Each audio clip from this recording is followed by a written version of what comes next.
Mes amis, aujourd'hui, je souhaite partager avec vous une histoire vraie, choquante et mystérieuse. Une jeune femme a accouché et ce qui est sorti de son ventre a laissé tout le monde sans voix. La moitié du corps du nouveau-né semblait parfaitement humaine, délicate et douce, mais l'autre moitié ressemblait aux jambes d'un cheval, longue et puissante. Comment une telle chose a-t-elle pu se produire? Quelles forces étranges avaient été à l'œuvre pendant sa grossesse? Et quels actes terribles le père avait-il commis pour expliquer cette issue effroyable? Plus qu'un récit sensationnel, c'est une leçon puissante, un rappel glaçant que nos choix peuvent avoir des conséquences inimaginables. Alors, restez avec moi jusqu'à la fin. Si vous êtes touché, aimez cette histoire. Et si vous êtes nouveau ici, abonnez-vous et activez la cloche de notification pour ne jamais manquer notre prochaine vidéo. Au sommet des montagnes enneigées de Jakal, un village musulman isolé du sud de la Russie, vivait Rouslan Zakirov. Connu dans le monde entier pour son immense fortune, il possédait le seul ranch équestre de la région.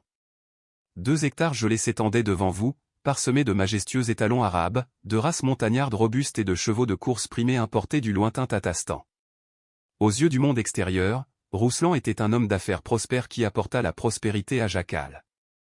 Mais derrière les portes de son ranch, sa réputation était tout autre. Pour Rouslan, les chevaux n'étaient rien d'autre que des outils, des bêtes de somme et de profit. Il croyait que l'obéissance naissait de la peur, et non de la bonté, et que tout animal qui boitait, hésitait ou hésitait était puni sans pitié. Les ouvriers chuchotaient à voix basse à propos des fouets barbelés qu'ils trempaient dans l'eau salée avant de fouetter les chevaux blessés. Et lorsque cela ne suffisait pas à leur apprendre l'obéissance, il attachait une créature à un poteau de fer, versait du kérosène sur ses flancs et gravait une allumette.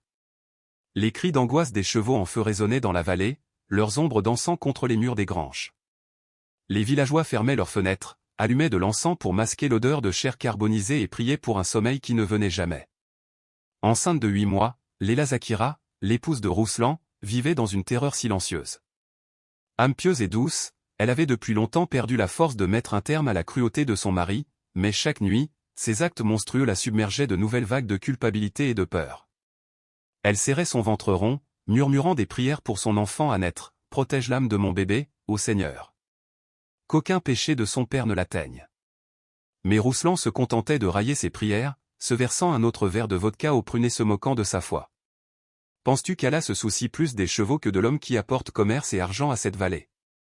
À l'approche de la date prévue d'accouchement, Léla commença à ressentir quelque chose de totalement anormal.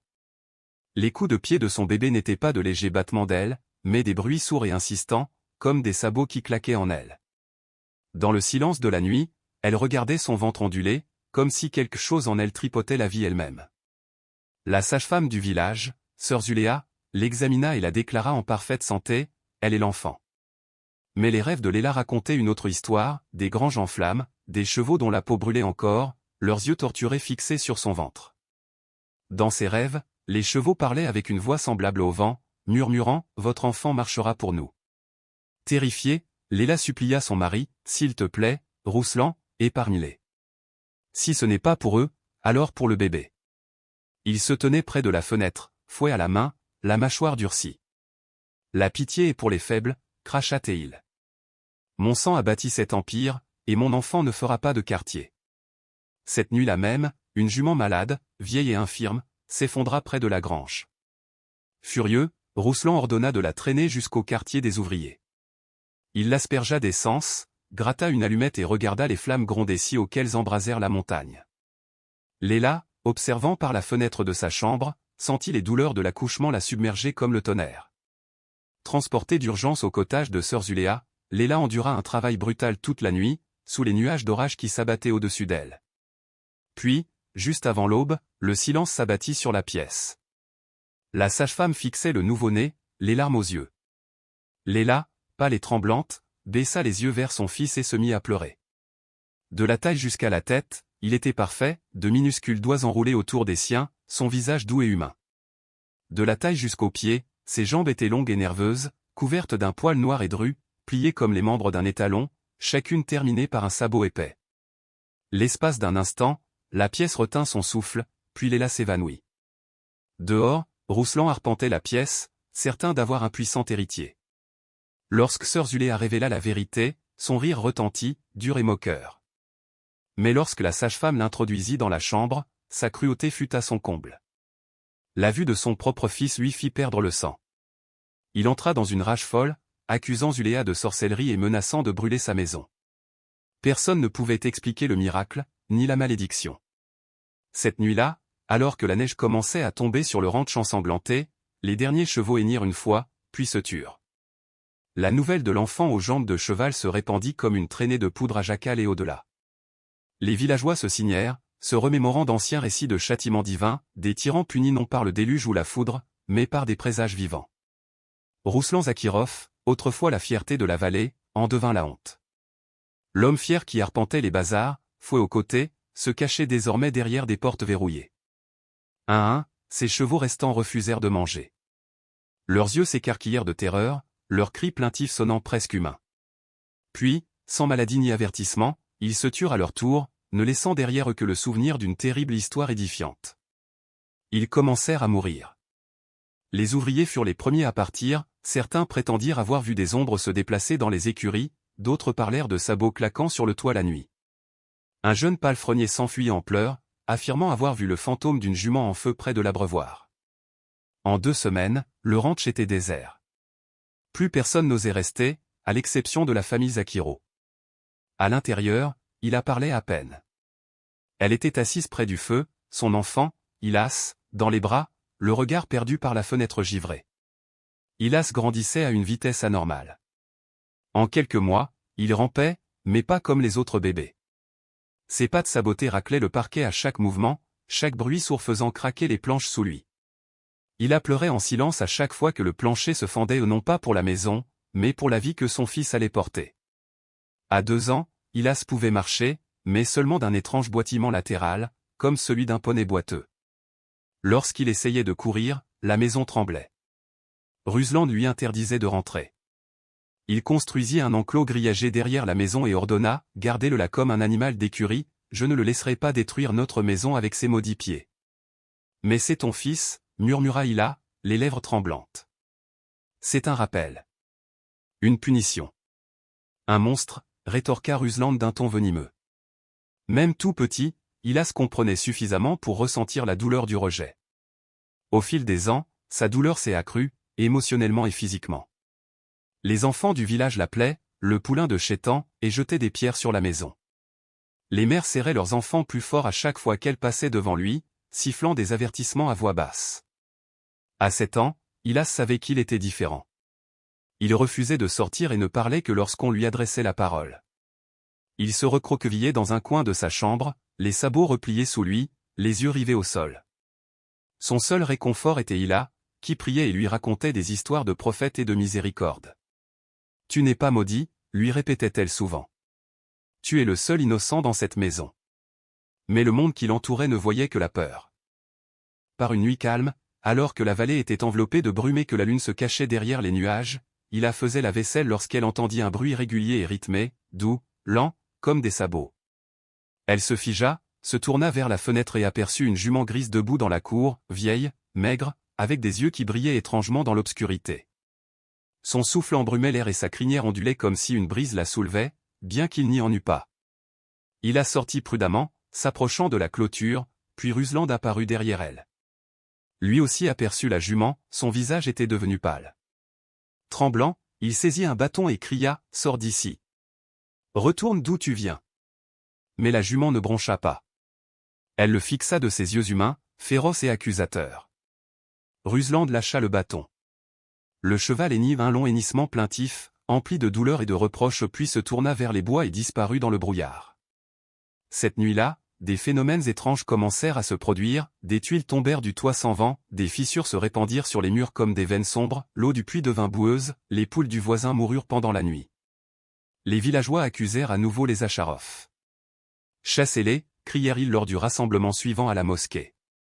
Leur présence maudit nos champs, nos animaux, nos enfants.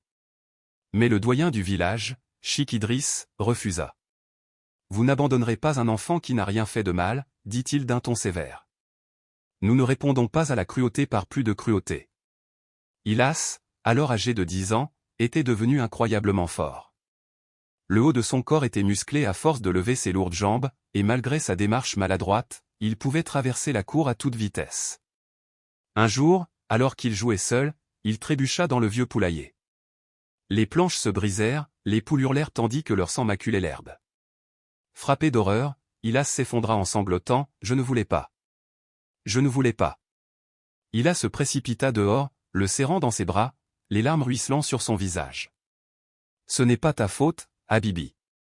Rien de tout ça n'est ta faute. » Pourtant, elle savait que le poids des péchés de Rusland avait été transmis jusque dans les os de leur fils. À l'étage, Rusland, désormais voûté et silencieux, le visage grisonnant, refusait de manger.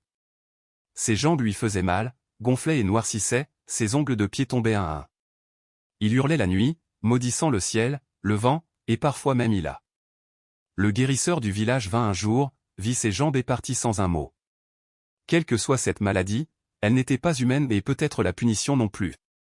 Alors que le troisième hiver depuis la naissance d'Hylas s'installait sur le village de Jarkle, la maison Zakiro se dressait tel un monument hanté au bord de la vallée isolée, évitée et pourrissante sous le poids d'un silence oppressant. À l'intérieur, Hylas était assis près du feu froid, une couverture sur les épaules, les jambes sabotées repliées maladroitement sous lui. À 10 ans, il n'était jamais allé à l'école, n'avait jamais eu d'amis et n'avait jamais mis les pieds dans une mosquée même s'il pouvait réciter des versets du Coran en écoutant les prières nocturnes de sa mère. Ses seuls compagnons étaient la neige qui tombait par les fenêtres fissurées et la douce voix d'Ila qui murmurait des prières dans l'obscurité. Elle aurait dû enterrer cet enfant à la naissance, a craché une femme. Un matin, Sheikh Idriss revint, apportant du pain, du riz et de l'huile dans un sac de toile. Il frappa doucement, puis entra avec un sourire las. Ila se leva pour l'accueillir, déposant un baiser respectueux sur sa main avant de le guider à l'intérieur. Sheikh Idriss s'assit à côté d'Hylas, qui fixait le sol, honteux et trop effrayé pour croiser le regard de son bienfaiteur. Idriss demanda simplement, « Sais-tu ce que le prophète, que la paix soit sur lui, a dit à propos des animaux ?» Hylas secoua la tête. Idriss poursuivit, « Ce sont des communautés comme nous. Elles louent Allah d'une manière que nous ne comprenons pas. Ceux qui leur font du mal bouleversent l'équilibre de ce monde, mais ceux qui souffrent injustement, sont les plus proches d'Allah. » Les lèvres d'Hylas tremblèrent. Sa voix était à peine un murmure, « Suis-je une erreur ?» Le vieil homme tendit la main, prit la joue du garçon dans ses mains et murmura, « Tu es un signe cette nuit. » Ce soir-là, Sheikh Idriss les guida dans une prière commune. C'était la première fois depuis des années que le son d'une récitation digne emplissait les murs maudits de la maison des Zakirouf. Hylas pleurait ouvertement, ses sanglots trempant le tapis de prière. Derrière lui, Ila leva les mains, comme pour offrir au ciel tous les fardeaux que son enfant portait. Dans l'ombre près de son lit, Ruslan Zakirov observait. Il vit le garçon qu'il avait autrefois renié implorer Dieu. Le cœur de Ruslan se serra, sa mâchoire trembla. Mais l'orgueil qui avait bâti son empire de cruauté refusait de lâcher prise. Il tourna le visage vers le mur, murmurant des jurons dans son oreiller. Le lendemain matin, il ne sentait plus rien sous la taille. Ila le soignait avec douceur en nettoyant les plaies, changeant le linge, brûlant des herbes odorantes pour masquer la décomposition mais rien n'arrêtait la pourriture inexorable. Sa peau pelait par couches. Aucune clinique ne voulait l'accepter, même le guérisseur du village avait disparu. Les proches avaient fermé leurs portes à clé. Ainsi, dans cette maison, le puissant marchand de chevaux et propriétaire terrien autrefois tyran pourrissait comme de la viande au soleil. L'ironie était cruelle, Hylas, l'enfant au sabot, la malédiction qu'il avait désavouée, lui apportait maintenant de l'eau, allumait des bougies dans sa chambre, s'asseyait à son chevet et lisait des versets du Coran prônant la miséricorde, le repentir et la justice. Une nuit, après avoir récité la sourate Al-Zalzala, Hylas murmura, « Ce jour-là, chaque âme verra ce qu'elle a fait. » Ruslan ne répondit pas à voix haute, mais les larmes montèrent aux yeux d'Hylas tandis qu'il restait assis près de son père un long moment, silencieux. Puis, d'une voix brisée, Ruslan murmura, « Je les entends. » « Qui ?» demanda Hylas. « Les chevaux, » avoua Ruslan. Ils hurlent et pleurent dans le noir. Parfois, je les vois à la porte, la chair brûlante, les yeux pleins de fumée. Un silence pesant s'installa. Puis, contre toute attente, Ruslan murmura, « Pardonne-moi. » Mais il était trop tard. Le lendemain matin, Ruslan Zakirov mourut. Il n'y eut ni cortège funèbre, ni voisins en pleurs, ni récitant professionnel seulement Hylas, Sheikh Idriss et 2 ouvriers du village voisin, qui le descendirent dans une petite tombe derrière la maison, à l'emplacement même des anciens postes à chevaux. Ila ne gémit pas. Elle resta silencieuse, les mains levées, implorant Allah de pardonner à son mari, de protéger son fils et de lever la malédiction. Plus tard dans la semaine, elle vendit le ranch et toutes les terres environnantes. Avec l'argent, elle acheta une petite maison en bois à l'orée de la forêt, loin du regard critique de Jarkl. Elle possédait un jardin, un puits peu profond et 2 pièces simples.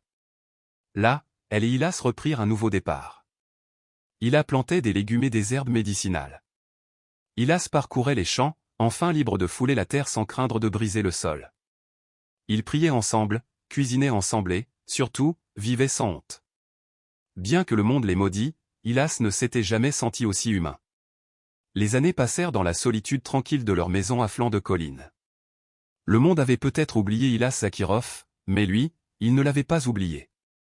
Sous la douce houlette de sa mère et les visites occasionnelles de Sheikh Idriss, le garçon aux sabots devint un jeune homme doté d'une immense force intérieure. Il ne pouvait ni courir comme les autres jeunes, ni porter de chaussures, ni s'agenouiller aisément, mais il portait quelque chose de bien plus grand, un cœur qui refusait de s'endurcir, malgré tout ce que le monde lui imposait. Chaque journée commençait par le fajr, lui et sa mère étudiaient ensemble des versets coraniques. La sourate préférée d'Hilas était la sourate Al-Ram, lequel des bienfaits de ton Seigneur n'iras-tu? Au fond de lui, il croyait que sa vie, aussi douloureuse et étrange fût-elle, demeurait une miséricorde. À 16 ans, Hilas lisait et écrivait couramment en russe, en arabe et en tatar. Bien que ses sabots claquaient encore sur les sols en pierre, il sculptait des supports en bois pour se stabiliser et apprit à garder l'équilibre sur un sol accidenté. Le haut de son corps gagna en puissance, ses épaules s'élargirent et son regard, profond comme un lac de montagne. La nouvelle du « chevalier qui enseigne le Coran » se répandit au-delà du village. D'abord, des pèlerins curieux, des mystiques et des érudits vinrent le voir. Lorsqu'ils le rencontrèrent, ils restèrent plus longtemps que prévu, ils posèrent des questions, écoutèrent, pleurèrent et communiquèrent son histoire au monde, celle d'une âme née des conséquences du péché qui transforma la souffrance en but. Parmi ces visiteurs se trouvait Mir Salahoff, un érudit respecté de Grozny. Il arriva avec 2 étudiants et resta 2 jours. Le dernier matin, sous le figuier de la maison, il dit à Hila, « Votre fils n'est pas né maudit, il est né élu. » Sa présence ici est certes un avertissement, mais aussi une leçon. Hilas, entendant cela, répondit doucement, « Alors, laisse-moi t'enseigner. » Poussé par sa détermination, Mir aida à lever des fonds pour construire une petite madrasa sur une colline voisine. Les villageois de Jarkl dont beaucoup avaient autrefois maudit Hilas assistèrent en silence à la pose des fondations. Certains secouèrent la tête, d'autres baissèrent les yeux de honte, mais personne n'osa s'y opposer. Peut-être, au fond d'eux-mêmes, savaient-ils. Ils craignaient qu'Allah ne les observe, et c'est ainsi que, dans ce coin tranquille de Russie aux senteurs de pain, naquit la maison d'études Zacharov. Une humble structure en bois s'élevait parmi les arbres, ses 2 pièces étant divisées en une petite salle de prière et une modeste bibliothèque. Hilas en devint le directeur. Ses élèves n'étaient pas seulement des enfants du quartier, mais aussi des orphelins, des jeunes handicapés et des exclus qui n'avaient nulle part où aller. Il leur apprit à lire le Coran et, plus important encore, à porter leur fardeau avec dignité.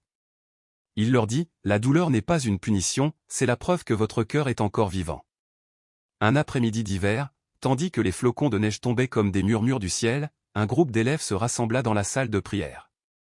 Parmi eux était assis un garçon dont la colonne vertébrale était si tordue qu'il avait été moqué toute sa vie.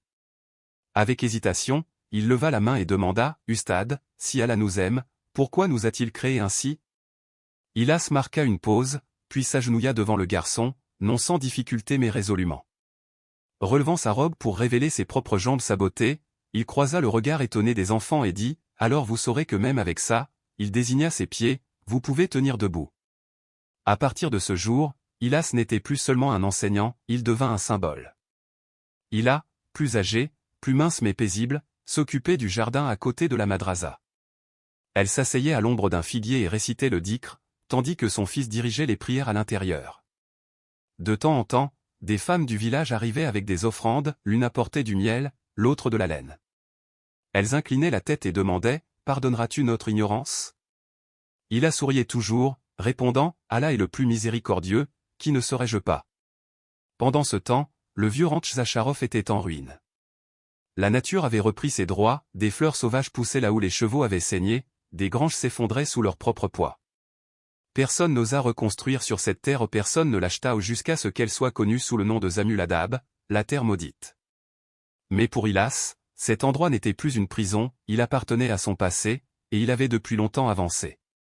Une nuit, alors qu'Ila s'était assis sous un ciel éclairé par la lune, elle prit sa main rugueuse, calleuse, mais forte et la posa sur son cœur.